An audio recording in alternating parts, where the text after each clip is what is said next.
বানাচ্ছি ভেন্ডি ভাজা। ভেন্ডি এখানে 500 ভেন্ডি আছে, আগের থেকে ধুয়ে কেটে নিয়েছি। দিলাম ভেন্ডি, এখন দিয়ে দেব হলুদ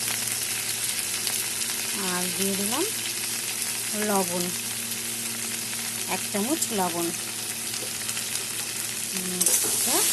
ভাজা হবে, তার সাথে দেবো আলাদা, তার সাথে দেবো আলু। আগে ভেন্ডিটা ভাজা করে নিই, তারপর আলু দেবো।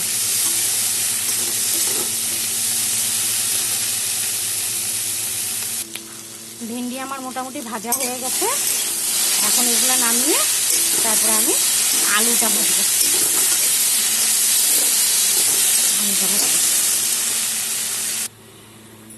এখন দিয়ে দিব আলু, আলুটা দিয়ে দিলাম। ভেন্ডি আর আলু একসাথে ভাজা করবো। দিয়ে দিলাম অল্প লবণ, দিয়ে দিলাম হলুদ।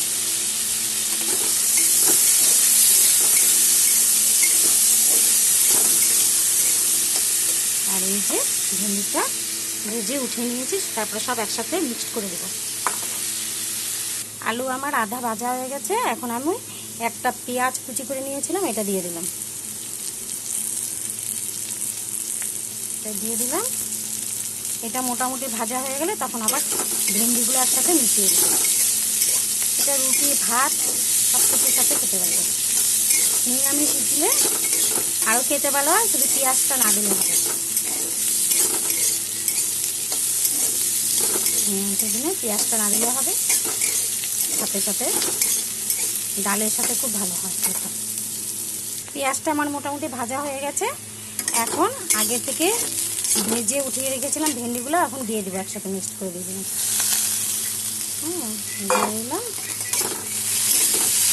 সব একসাথে, এখন নিয়ে নেবো। আর টেস্টের জন্য দেবো আধা চামচ চিনি। এখন তোমরা দিলে দিতে পারো, না দিলে নাই, স্কিপ করতে পারো। আমি দিলাম, দিলে খুব ভালো হয় খেতে।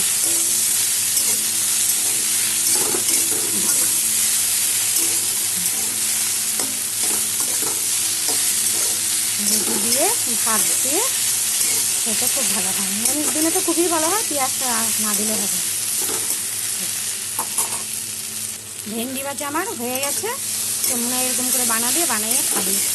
কে বলবে কেমন হয়েছে, লাইক করবে, কমেন্ট করবে, শেয়ার করবে আর সাবস্ক্রাইব করে পাশে থাকবে। Thank you.